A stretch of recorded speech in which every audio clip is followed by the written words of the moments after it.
Welcome to Critical Junction, episode 38. I'm Mark. I'm Luke. I'm Jill, and today we're talking about Alex Jones. So on December 14th, 2012, a gunman shot and killed 20 children and 6 adults at Sandy Hook Elementary School in Newtown, Connecticut, one of the 5 deadliest mass shootings by a single attacker in U.S. history.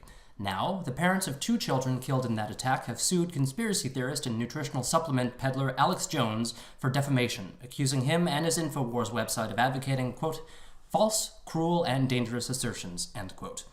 For anyone unfamiliar with those assertions, almost immediately after the shooting, Jones claimed the attack was staged and the parents of children who died were actually actors, a position from which he has backtracked earlier this week in response to the lawsuits, also saying he's been defamed by the defamation suits and that he's the real victim. Described by the Southern Poverty Law Center as, quote, the most prolific conspiracy theorist in contemporary America, end quote, Jones routinely rants and raves on his hours-long show about the New World Order, the Illuminati, 9/11 being an inside job, and other so-called Black Flag events, Satanists, the Bilderberg Group, Bohemian Grove, fluoride in the drinking water as a mind control agent, and gay frogs, which all seem relatively tame compared to some of his more outlandish ideas. Consider, for example, how Jones claimed Obama was, quote-unquote, the global head of Al-Qaeda following the 2008 election, or how the government somehow uses juice boxes to make children gay in an effort to slow and eventually reverse the growth of the population, the aim of which is presumably to allow the New World Order to more easily subdue and control society. Were these remarkably bizarre conspiracy theories relegated to some black hole of the internet where no one paid them any attention, Jones would simply be another nutjob with a tinfoil hat, screaming himself hoarse and selling his shitty diet pills. But the unfortunate reality is Jones reaches an audience that numbers in the millions with this particular brand of insanity, an audience that includes, unsurprisingly, Fox and Friends enthusiast and Russian oligarch Donald Trump. In actuality, none of Jones's conspiracy theories hold up to even the smallest amount of scrutiny and never satisfy the burden of proof needed to validate them, which, when viewed from a position of objective skepticism, results in those theories sounding nothing short of absolute lunacy. So, why do people continue to tune into his shows and buy into his bullshit? Does he actually believe his own nonsense, or is Jones merely playing a character, as some people have suggested? Let's talk about that. Yeah, I mean, so he's having some illegal trouble around the custody of his son with his ex-wife.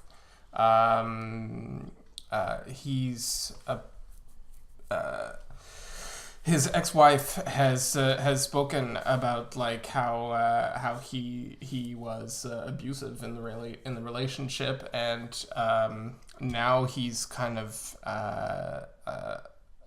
more recently brought his son onto his show and is also apparently kind of poisoning his son to his mom, and the son is just starting to kind of parrot some of these ideological views that his dad is spewing every day.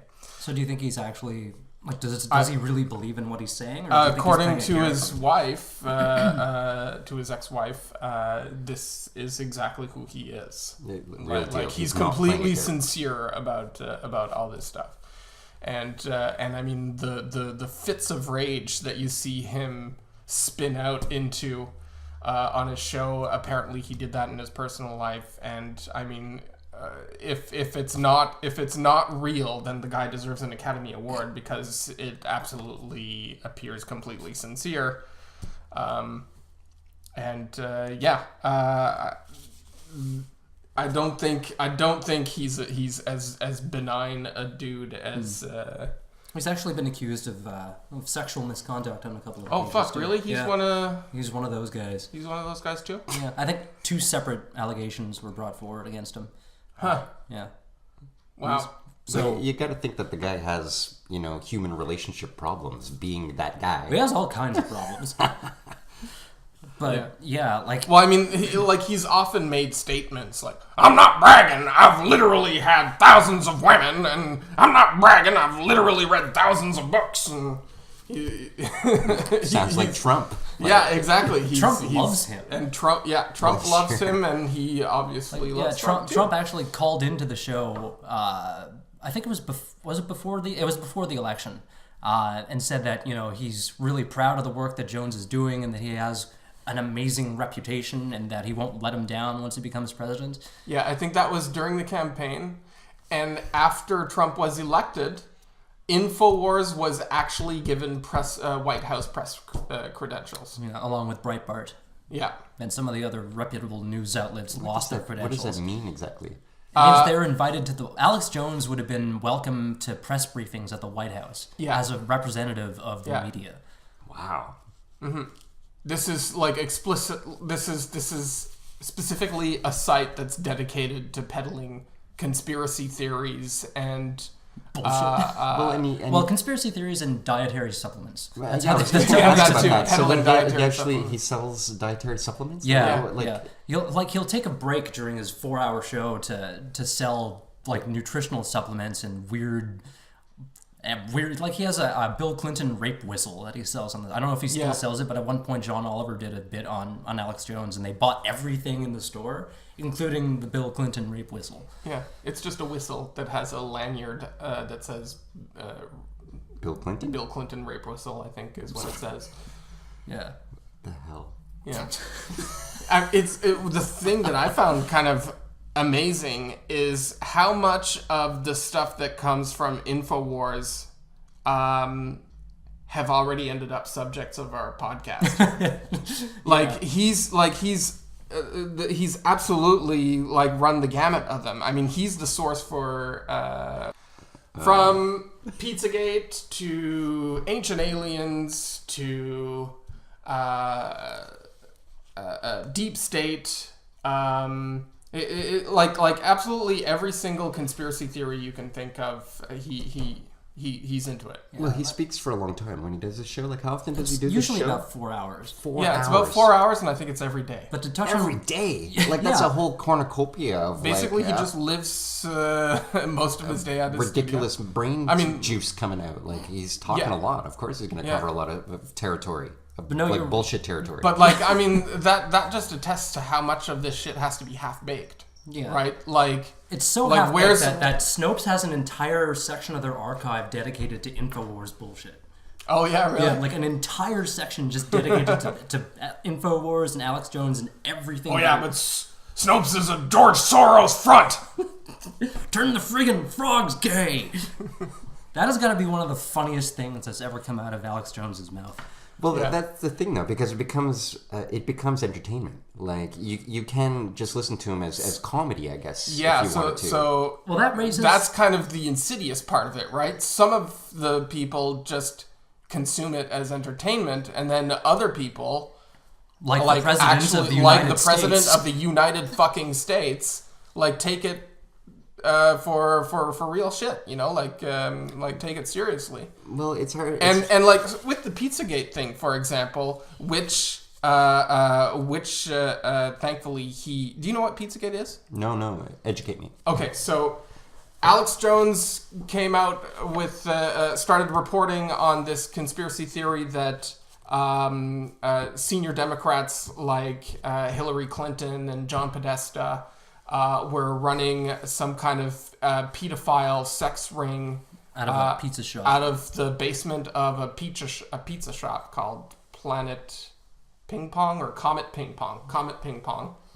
And it didn't take them very long to debunk that. It didn't take them very long to debunk that, but one of Alex Jones's fans had actually showed up at the Comet Ping Pong with a gun and shot off a bunch of rounds. And thankfully he was arrested. But as he was being arrested, he was demanding to see the basement. To prove that there were kids in there being tortured. The kids. He was coming in like De Niro and Taxi Driver. There isn't even a basement in this place. There wasn't a basement. And anyway, this guy was carted off. And Alex Jones actually was made had to legally admit that it was false shit, and he had to apologize on air for it and retract the Yeah, it's similar to this whole thing with the defamation suits, but the difference being that instead of issuing an apology, he said, okay, I admit that the shootings did happen, but now I'm being defamed by the defamation suits. I'm the victim here. Yeah. So, like, That's just ridiculous. But it does, what you were saying raises an interesting question, and that's, is there a limit to free speech? Should there be a limit to free speech? Because a lot of the stuff that Jones says is frankly kind of dangerous. Yeah. Like with the whole example of Pizzagate, right? Someone actually went into this place with a gun, shot off a bunch of rounds. Who knows what else could have happened? So should YouTube, for example, is currently under fire for, I think, censoring or removing one of Alex Jones's videos. So there's been a huge backlash against that. So that, let's talk about that issue of free speech for a second. Well, I can only speak on behalf of free speech. I can't. I'm not a censorship kind of guy. I think it should just all be out there. Why not? Why not look at his dirtiest of dirty laundry? Like he's putting it out there. That's. So what about when like examples of this where the instead of the free speech principle serving the what do you call that thing there, like the disinfecting, or the sunlight is the best disinfectant kind of thing, where because everybody's allowed to say anything they want freely, so the cream or the truth rises to the top and the bullshit gets exposed for what it is because it's aired out and people can test it and all of that, right? So the idea is that with a more absolutist kind of version of free speech, there's a little bit of an invisible hand concept going on, where the truth just wins out, right? Because it's less vulnerable to being discredited than actual bullshit. This seems less and less to be the case with new media and internet and stuff like that. So is it enough? Are these examples of the bullshit rising to the top instead of the cream? Are those enough to revisit a more absolutist idea of what free speech should be? Long pause. Well, can you phrase that more? Like, that was very long. Okay. I'm not exactly sure what the question is here. So you dumb that down for me. You made a pretty unequivocal statement that you're more for an absolutist free speech.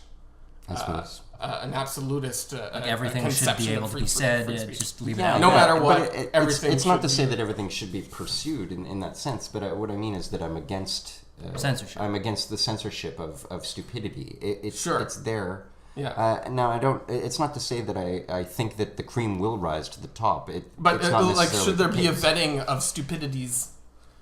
Well, there should always be a vetting. Different kinds of stupidities. Are there some stupidities that are literally dangerous? Well, of course. Like, are there stupidities that actually lead to the Nazis that happened in the last century? Yes. Well, now we get and into... do we want to prevent that kind of shit? Sure. And can prevention of that kind of shit include some element of censorship? Well, this opens up another question, which would be who gets to determine which parts of free Yeah. speech are problem. dangerous and which ones could be allowed. It's too much of a what is it? What's What's that expression with the camel's nose in the tent? Like, you can't open up that possibility. You can't start to censor. It would just be too dangerous. Right. What is that expression? The camel's nose in the tent? I have no idea what you're talking about there. I've never heard anything close. Never mind. Something about a camel? Forget about the camel. Camel's nose in the tent. Okay. The idea being that once the camel's nose gets in your tent, that's it. Your tent's fucked. Like, your tent's taken off. So do not let the camel's nose in the tent at all, kind of thing. Your tent's fucked is going to be our next t-shirt. Your tent is fucked. And it's going to be a camel with his nose in a tent. See, I think I'm more inclined to say that free speech should just be, allowed, and censorship should not be a thing. I but thought for sure you're going to say it should be just banned, flat out banned. To hell with free speech. No one should say anything.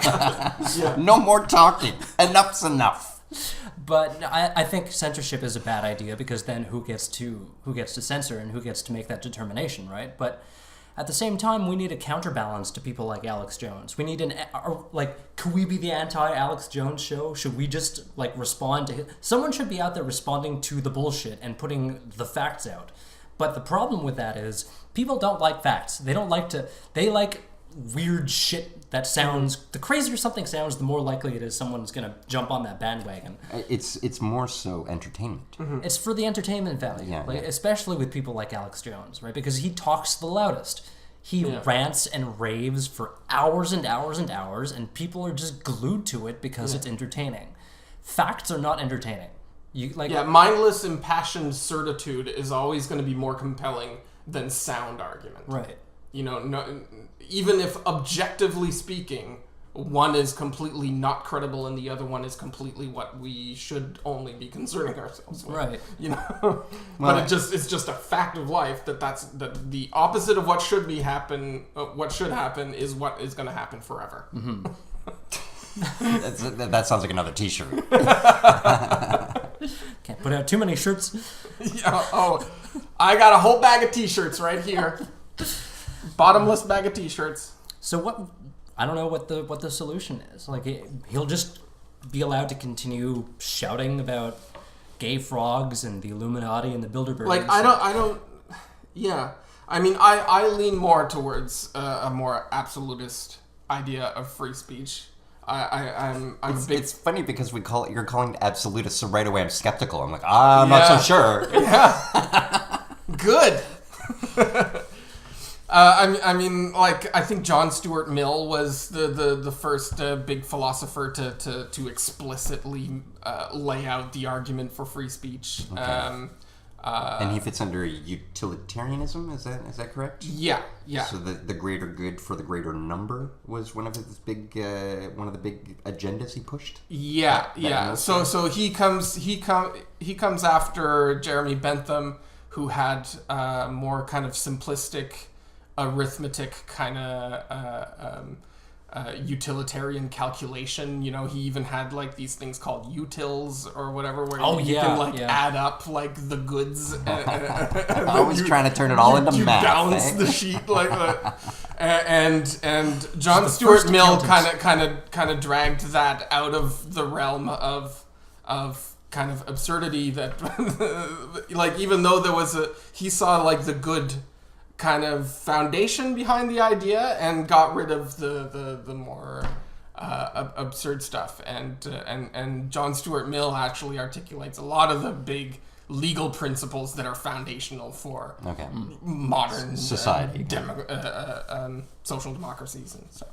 So he was also one of the first guys to advocate heavily for women's rights and equality. He was one of the first feminists to some extent. John Stuart Mill, everybody. So anyway, he also articulated the argument for free speech, and he's got kind of an absolutist conception of it, making the argument about the truth winning out over the falseness. When you air it out, because when both falsehoods and truths are tested, then the falsehoods fail to meet the burden of proof for themselves. Right. When it comes to free speech, nothing is beyond criticism. Nothing is beyond talking about, making fun of, and just free speech is free for a reason. We are free to discuss and say what we want without fear of government reprisal. And actually, that's going to cost you at least 99 cents to say that, I'm pretty sure. It's not free. But the downside of that... Jesus. The downside of that is people like Alex Jones. We'll get the Alex Joneses, because we're free to say anything and not go to jail for it. right? So the thing about like, well, I say anything. You can't. The thing about John Stuart Mill's theaters. form of free speech is, or argument for free speech, is that it exists prior to social media and the World Wide Web. Right. And technologies that are built almost explicitly to circumvent the mechanism of, you know, truth and falsehoods being tested on a fair level playing field, and of course truth winning out. With these new technologies, you have all kinds of techniques for getting around that, such as, you know, like just gish galloping and drowning out the truth, and spewing out so many lies mixed with half truths or whatever, that just to take the time to actually test all of that is no longer a viable option. Right. You know, everybody is just forced to rely now on their on their own kind of intuitions and biases, and live on a more prejudicial level. It's very reactionary, right? Well, I feel like this oversaturation of knowledge is almost what you're bringing up. And of information. This was InfoWars. The name of the show is InfoWars. Right. It's something that Nietzsche talked about at the turn of the century, that this would occur and that we would be oversaturated and just have, in a sense, too much information. Like, and what could we possibly do with that? But try and interpret it, try to make something of it, kind of thing. And it becomes impossible. This is something that I've been questioning a lot with these podcasts that we do. How can we possibly know? There's so much information out there that it does, in a sense, seem to be, and I'm just, for myself, it seems to be almost an intuition that I'm relying on. How can I trust this and how can I trust that? So I don't exactly know what I'm basing my conclusions on. How do I know that what I think is correct and not incorrect? Whereas I can look at someone like this cat. What's his name? I don't even know this guy's name. Alex Jones. Yeah. Like, what the fuck? This guy's just spewing out a bunch of garbage, I guess. Yeah. You know, some of it could be right. Some of it could be correct. Yeah. You know, I haven't met any gay frogs. Hung out with Kermit a bit. I don't think he's gay. He seems to be hitting on the ladies a lot. You know, as with any claim, it comes down to, can you independently verify what's being said, right? Is there anything to support that assertion? But really, when I look at everything that I'm saying, I haven't gone back to verify it. I don't have my certificates of thought, you know? Like, I'm not exactly sure, really. When it comes to something concrete, like, is the U.S. government turning children gay in an effort to control the population? Well, of course they are.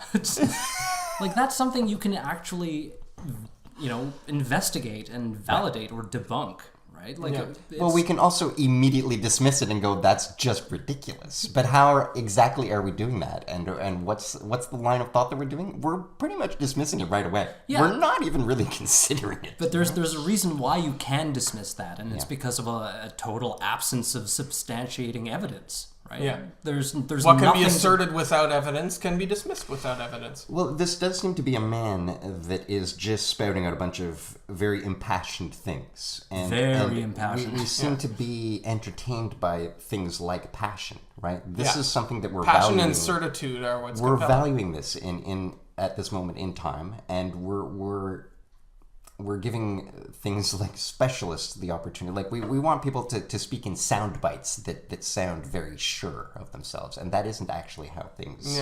That's not how truth is laid All out. that does is elevates reductionist kind of... Yeah, very reductionist. Yeah. So we are, in that sense, pursuing stupidity. We're pursuing laziness. We're pursuing, you know, and this is evident in our enjoyment of this guy. Like, we're looking at this guy like he's a Muppet. He's just another Muppet talking. It's a comedy show. Yes. Yeah, but millions of people aren't. Millions of people actually take him seriously. Again, like just like the president. And take up arms because of what he's saying. Like, that's a little bit more than entertainment there. On the plus side, it's just dangerous entertainment. On the plus side, you can sue him for what he says. Yeah. That's the good thing about the system that we live in. On the downside, no matter how often he loses, apparently it doesn't thwart him. Like he has a nearly infinite amount of income from all these shows because of all the shit that he's able to sell. Right? So just keep suing him.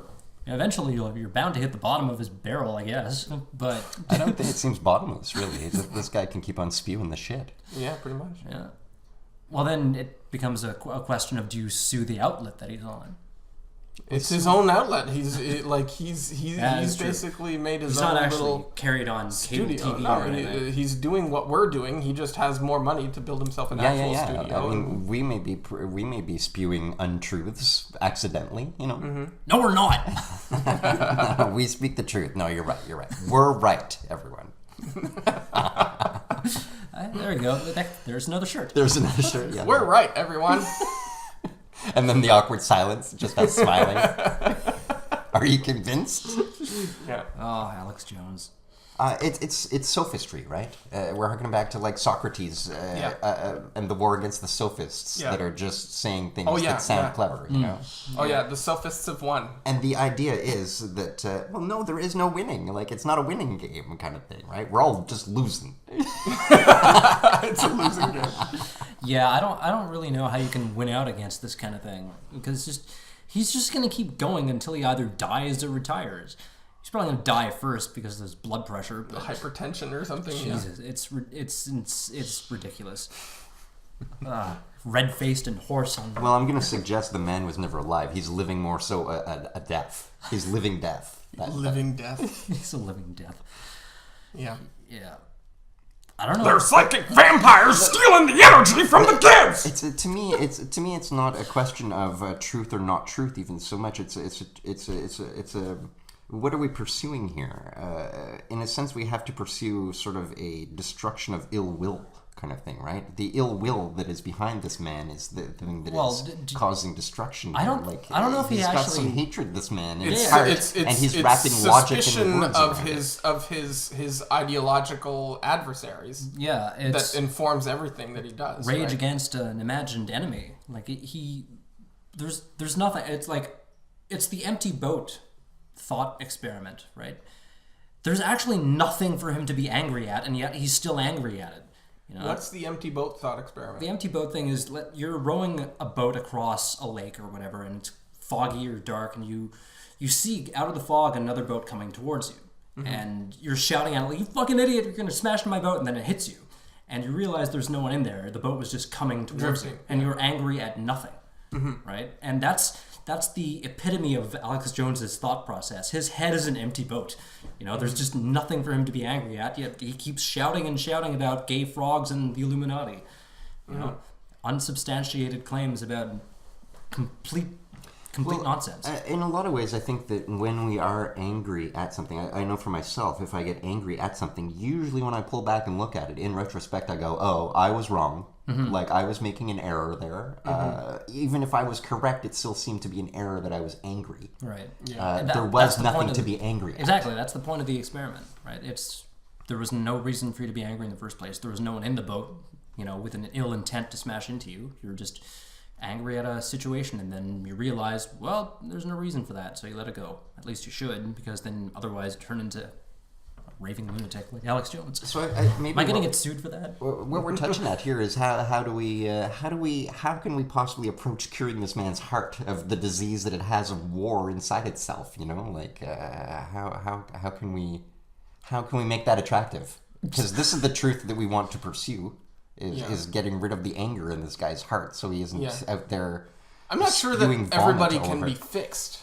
Like the guy's like almost 60 years old, right? Or he's like in his 50s or something, or around 50, I think. He's too far gone. At some point, people like you have to accept that some people can get broken in a 50-year span and. He's become very set in unfixable, his beliefs. Right? Yeah. Like he's very, very set in his. Like I don't think beliefs. you can fix Trump. You can't. There's nobody that's going to suddenly make Trump a good person. You know, he's just. But this is not to say that destined to be a bad person. He's in his 70s, and there's no absoluteness to a person's conditioning or anything like that. Just because Trump, in a sense, has always done. Let's say. Trump has only, in the past decade, done terrible things.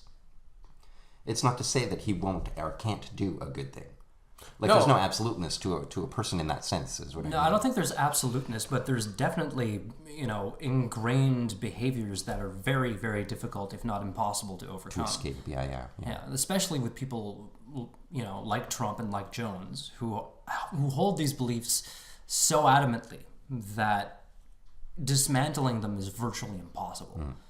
They're part of their persona at this point. They're part of their identity. They're trapped in their persona, all the more so by their anger and stuff like that too, it would seem. Well, I think the anger is an expression of the beliefs that he holds. Like, they go hand in hand. I don't think it's just, Yeah, you're right. Like, they, in a sense, regenerate themselves. His anger is bringing out his stupidity is causing the anger, and so it's a constant loop of just getting worse and more infected kind of thing.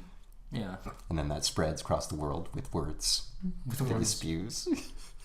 Barely words sometimes. So yes, it's very dangerous. It's not to say this man is not a dangerous man. This man is a dangerous man who's spreading hatred in the world. So he's dangerous, but there's no line on which he can ever be censored for any particular thing that he might say. Is that the conclusion that we're making? Because there are existing frameworks for censorship that are commonly accepted. Even though we can all agree that censorship is bad in a general principle sense, censorship is actually accepted to use in other circumstances, like can't say fuck before 9 p.m. or something on TV. No. like libel or defamation, right? Yeah. Like these are examples of prohibited speech that's prohibited legally. Like, by force of law, you're going to be prevented from libeling someone. Yeah. Right. Free speech is free, but there are repercussions to some of the things that you could potentially say. So is that the thing? Is it because it's an after the fact type of thing? So there's no censorship that can be made to prevent libeling. There's only repercussions for libeling that can be applied. Yeah. Right? And in a similar sense, hate speech, you can't prevent it. You can't prevent it, but you have to wait for the hate speech to lead to the fucking Nazis killing half of the Jews, and then you can maybe have a Nuremberg trial against them. Yeah. Is that how it has to go? We can't prevent the fucking Holocaust first? That's a difficult because question. because of our principle of free speech, absolutism. Come on, it's a difficult question to answer. I don't think that's a difficult question. Well, no, it is, because you'll have the staunch defenders of free speech saying, "Well, yeah, that's the way it's got to be," because I want to say fuck or whatever. I want to say the president's an idiot. I want to say the Jews are bad or whatever. Some bullshit that otherwise other normal people just wouldn't say. That's the backlash that we'll get as a result of it. But I think what if Trump wanted to say ICE, I want you guys to kill every brown person you come across now as you're doing your job at the border. Right. His words would then result in violence, is what you're getting at. That's right. So is there room there to prevent him from making that kind of a statement? Well, the killing thing is probably the first barrier towards that happening. Like, you can't order an execution, right? But no, I understand. If he wanted to, right? Like, if he wanted to make that statement, his saying that and the reach that he has means that statistically, there's at least one person out of the thousands that he has some authority over that are gonna not see that they have a responsibility to ignore that, and that are gonna go with the authority that he has and just actually do it. Right? So isn't there a justification for preventing Trump from making that kind of a statement in the first place? Not that he has the intention of doing that. Yet. No, you're right. Like, I'm thinking of like a... Like, isn't there like a far-fetched limit at which we can just justify some kind of censorship? Like preventative censorship, in a way? Preemptive? Preemptive censorship, yeah. I can't see how we could. So you would have to let the president of the country make that kind of statement if you knew he was going to make that statement.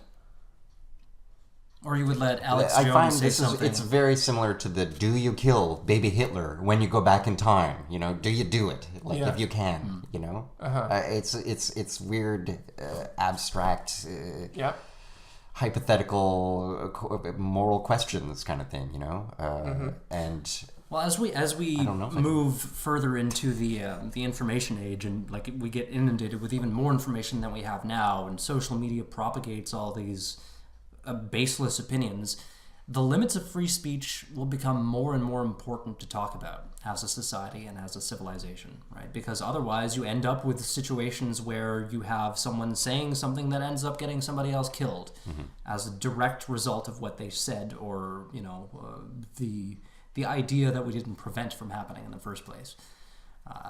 But in a sense, this is happening day to day. Of course the governments and the way we're controlling the world. Like, people are starving to death that don't need to be starving to death. Like, we are killing people. Like, people are dying every day because people are just saying things on pieces of paper and running an economy. And No, but that's... Like, I'm talking specifically about the idea of free speech, not legislation. Right. You know,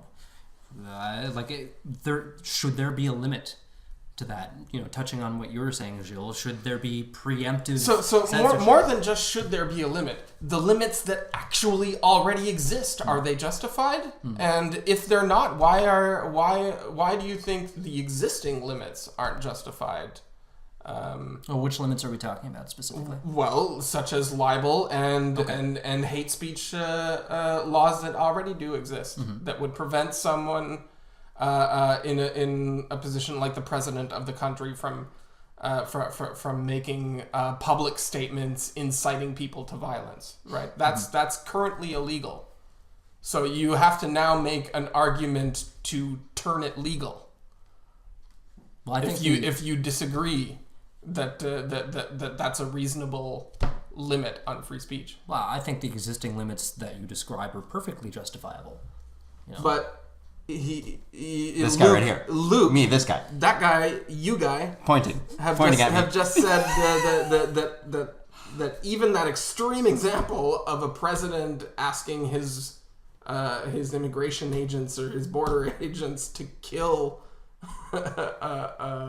immigrants, that's not enough to be censorable. To stop him? No, that's not enough. That's not justifiably censorable. An incitement to kill a group of people, like an explicit incitement to kill. That's not censorable. Like, would you go out and say, well, you can't say that, or would you count that as censorship? Long pause. I guess, I mean, you know, I guess I would stop that man from doing that. Like, if I'm standing there at Trump, you know, I might, having never punched anyone ever, I might punch that guy. I guess it's possible. So you think there should be limits to free speech then? Like, free speech shouldn't be absolute. Or do you just want your cake and eat it too? Do you want to be able to say, I believe in absolute free speech, but you also want to be able to punch a guy who's and stop a guy? Yeah, we're coming around to that punch a Nazi thing, right? Yeah. Is it okay to punch a Nazi? And like that question's been circulating a lot in recent, I guess, years. 2 recent years. Is it ever justifiable to punch a Nazi? Let's answer that question on air right now. I don't think it's justifiable to punch someone just for expressing a Nazi ideology thought. I guess, but when they do something Nazi-ish. But if it's like in self-defense or in defense of somebody else's physical, like if it's to prevent physical harm coming from, like, imminent physical harm. Okay. I guess that's what it comes down to. One's going to inflict on someone else, then you can punch that person. So I'm not regardless of the motive, right, for their imminent intent to harm. You have a responsibility to prevent it. I think I'm taking on a utilitarian stance, a la Mills. Okay. Right? So Trump I'm not going to punch him for thinking. Right.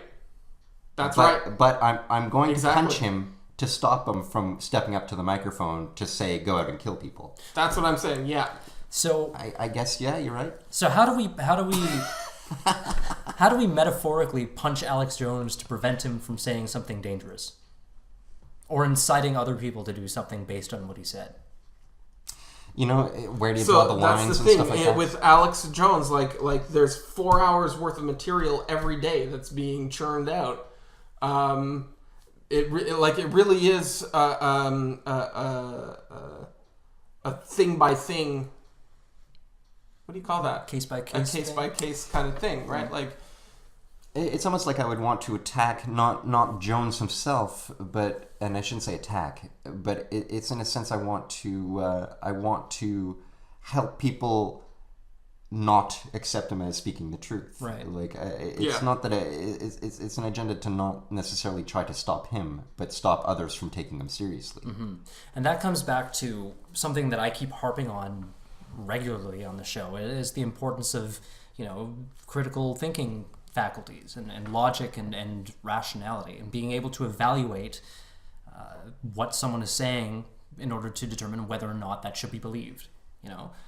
That's not enough people know how to exercise those faculties properly. And the more you have information coming out from people like Alex Jones, the more important that becomes. Yeah. Okay. Interesting point. I thought so. Because otherwise you just get bamboozled left and right. You start taking Jones at his word and believing utter bullshit because you don't have the ability to determine whether or not it is bullshit. Yeah. The problem there is the bamboozling, and in a sense, we're dealing with a person that's own mind has bamboozled itself. Yeah, but be that as it may, if you have the tools to determine whether or not you are being bamboozled, whatever they say is less and less important, or whatever their standpoint is becomes less important, because you can determine what it is that's behind it. You're able to say, well, no, that you're full of shit because you're not presenting any evidence to back up your assertion that there's fluoride in the drinking water controlling our minds. Really? You're going to say that? Prove it. It's really that simple when it comes down to it. Okay, you're going to say something. How are you going to back that up? How can you demonstrate what you're saying is actually true? Mm-hmm. Jones doesn't. There's like an echelon of ignorance that we can deal with here, and I think what we're facing here is like what do we do with dangerous ignorance, and how can we stop it from being there are examples of that dangerous ignorance and basically the training of ignorance in his audience. That he does by spewing out so many of these lies and stuff like that, where that invisible hand does actually emerge, and some of these conspiracy theories are actually starting to be applied directly to Bill Hicks himself, right? Like he's now been accused of being a CIA double agent. We're talking like the comedian, Bill Hicks. Sorry, no. Alex Jones. Okay. And no, but that's another one of the conspiracy theories that has come back to be applied directly to Alex Jones. Is that one conspiracy theory is that Bill Hicks faked his death. Bill Hicks, the stand-up comedian, was like the. What do you call? I don't know. He's like a well-respected kind of stand-up comedian that has less of a jokes teller and more of a something to say. Social commentary. The man had something to say. I guess we could say, yeah. Yeah. So people think that he faked his death and became Alex Jones, and Alex Jones used to be Bill Hicks. What? Yeah. That's so interesting. This is like a Paul is dead conspiracy, but with Alex Jones. No way. What? Really? So once again, Alex Jones is touching on another one of the kind of conspiracies. Oh my God. Wouldn't that be great though? Pulls off his mask and it's freaking Bill Hicks, suckers, and then he pulls off another mask and it's Andy Kaufman. Ta-da! There is a physical resemblance, like in the features between the two of them, and you can look at some pictures. I'm not looking at Alex Jones and Bill Hicks. I refuse to look at they actually do look a little similar. So Mark full-on refuses. No, I will not look. No. Just some minor plastic surgery. I had him changed a little bit, but you can still see the facial features. And personally, I think Alex Jones is Paul McCartney. Who was actually John Travolta. Who is the other person in Face Off? Nicolas Cage. It's all Nicolas Cage. Everyone is. We are all. This is what I'm settling on. My conclusion today is that we are actually all Nicolas Cage. We're all Nicolas Cage. I'm perfectly happy admitting I'm Nicolas Cage. And we just have to deal with it. And we just my have hair to is accept bird, that. so... Not the bees! By the way, everyone, that one is not a joke. Not the bees! Gilles' hair actually is a bird. Yep. A wild turkey. A wild turkey sitting on his head. What were we talking about before we got into this Bill Hicks nonsense conspiracy? About the kind of fostering of ignorance, right? And like kind of disarming the public or the audience's attitude of skepticism, or at least like kind of reserving judgment. You know, where they're not actually testing the things that they're being told, even though they have the tools to do it. Yeah, his show tends to be a factory for ignorance. Mm-hmm. Right? It's willful ignorance too. People will just tune into it and not think about what he's saying. So yeah, I think you're absolutely right on that point. Absolutely. Not the Bill Hicks point, because that's just I can't get over that. It's true. No, it isn't. Look it up. Google it. Yeah, just look it up, man. It's true. It's on the internet. It's there forever. At least another decade. Yeah, it's in the cloud. Yeah, it does raise the issue of the whole fake news censorship thing too. Yeah. Like I think France and England wanted to pass legislation banning fake news. Would Alex Jones's stuff fall under that umbrella? I mean, there have been truth in advertising laws ever since there have been advertisements, right? So why can't we apply it to and there used to be journalistic ethics rules that were actually enforced, but then with the birth of the internet and new media and like sort of decentralized little media guys that have the exact same reach as big media, then all of a sudden it's unenforceable. Like there's no longer any standards that are enforceable. Yeah. And standards themselves are viewed as are mistrusted and viewed as establishment kind of. Yeah, they're seen as limiting your ability to say things. They're seen themselves as censorship. Yeah. Yeah. Right. So who are you to place a limit on my ability to blog about things that I want to talk about? Yeah. You're not a journalist, and if you were, you'd adhere to standards and ethics. I guess there is sort of an unspoken censorship that we apply within ourselves, like our own ethics that we may not even be aware of. Yeah. Like what lines we have drawn in our mind that make us say the things that we've said, sort of thing. Yeah, there's certain things that have like come up in the conversations on the podcast that I would never actually utter, but that run through my mind, and then I go, oh man, I could say this, but I should not say that. Oh, and you don't say it? Yeah. You do hold back? I do hold back on certain things. Yeah. Okay. Yeah.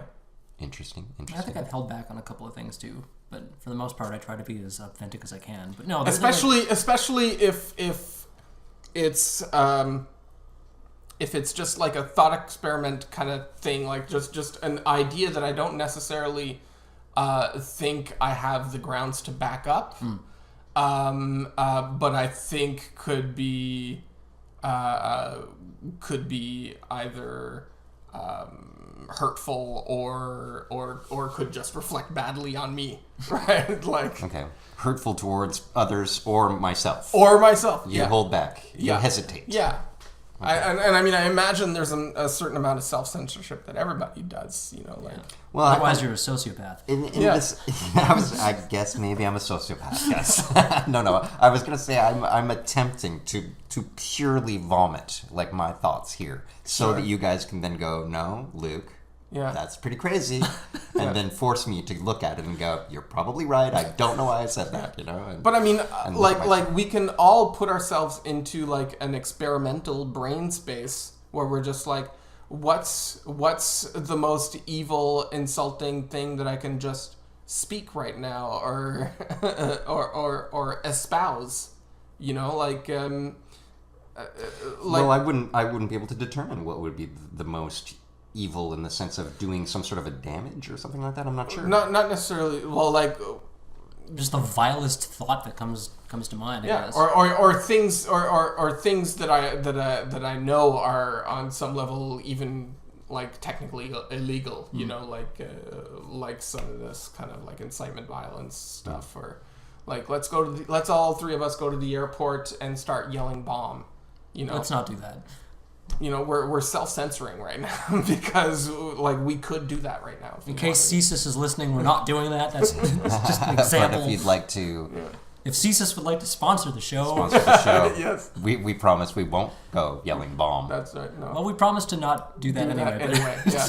And bombs, if you want to call in and... sponsor the show. Bombs. Episode 38, brought to you by Bombs. There's another shirt. Yeah. And I so picture the spy versus spy bombs, like the little ball. Yeah, that's and exactly a wick. what I was thinking of. Yeah. That is exactly the image I had in mind when we started talking about bombs. Because bombs don't. Turns out bombs don't look like that. I don't know what kind of really? bombs. I don't know what kind of bombs those were.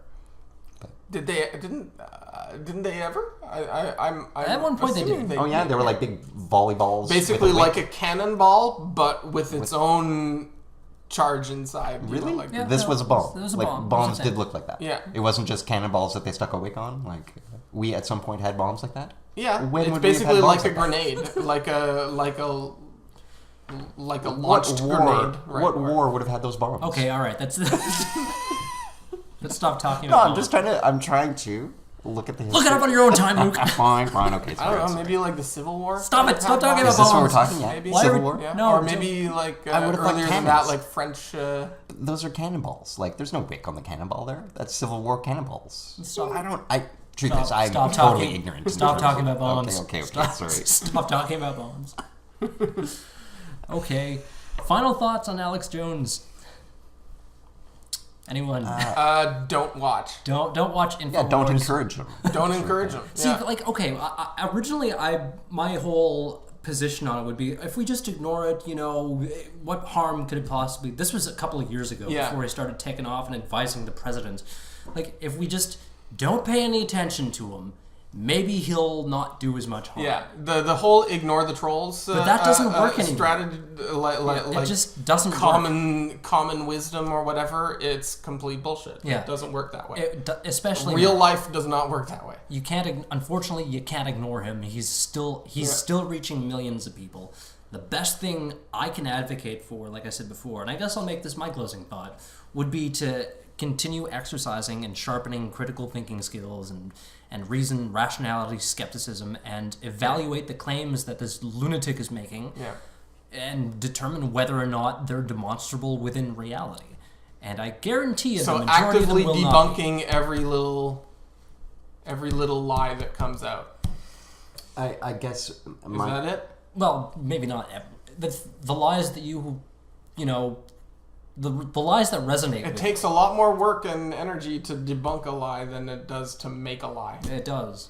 Yeah, I'm going to push the agenda of attempting to somehow destroy ill will rather than organize information, because it's just so much information out there, you know. So I'm focusing more so on let's try and just promote good, and by that I just mean the destruction of ill will, like love and kindness. Yeah, I think the only effectual thing that like I personally could do right now is just try to be putting out some kind of competing bite of information that or competing attitude to that as a counter. I guess that's the thing. It just becomes another war, right? Like that's it. So you're just throwing in your 2 cents, and it's just another axe swing. But I can't. But so if you just ignore it and be nothing. It's not to say nothing to except a consumer, and don't put out some kind of competing narrative or competing attitude. Then it dominates, and you're leaving it to dominate, and it's your fault that it's dominating, right? In a way, you become complicit in its domination. That's it. Right? You let it happen. But again, you can put out as much competing information as you like, and that's definitely a good thing to do. But the loudest voice wins. And Alex Jones has a very, very loud voice. Well, what I'm going to say is that's not winning. So it's not allowed as It is winning because he gets millions of viewers. Sure. So his point what I'm getting at it's is no matter what this informing the structures that are controlling everybody else. No? I still look at this guy and go, that guy is not winning. Even if this guy got every single thing that he wanted, he would not be a happy man. It would only destroy him further. You know? Sure, but that sounds like a nice way to rationalize anti-karma being a thing. You know what I mean? Like it's a nice way to rationalize the fact that Donald Trump, who's nothing more than a silver spoon braggart, has been elevated by people who are impressed by braggarts to the most powerful position in the land, and basically he's just been given everything that he's ever asked for because he acted like he's entitled to it. And the same reasoning can be applied to Alex Jones. He's won a lot more than he should have. You know what I mean? Whether or not Alex Jones ends up happy or miserable or angry or whatever really isn't the point. It's the message that he gets across to people, you know? Like it's the place that he takes up in reality. Yeah. He's won a lot of real estate in our experience of the world. Propagated ignorance is where he's frustrated. That's it. Yeah. And so that's a victory of a sort, isn't it? Like, sure, yeah. On some level he might not be a fulfilled or ultimately happy person, but on some other level he is happy about that other aspect of victory. It's a win against truth. Like he's winning out against truth whenever he reaches millions of people. He's a successful sophist, I guess. Exactly. Yeah. Okay. So, in closing, Alex Jones is full of shit. Big fuck you to Alex Jones. But if you'd like to sponsor the show, please don't sue. That's an American thing, right? The whole suing thing.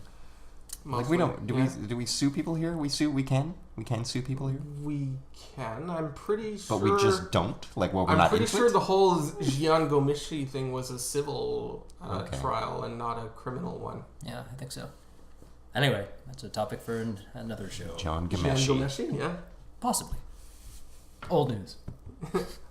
This has been Critical Junction episode 38. I'm Mark. I'm Luke. I'm Jill. As always, thanks for listening, and until next time, keep thinking critically.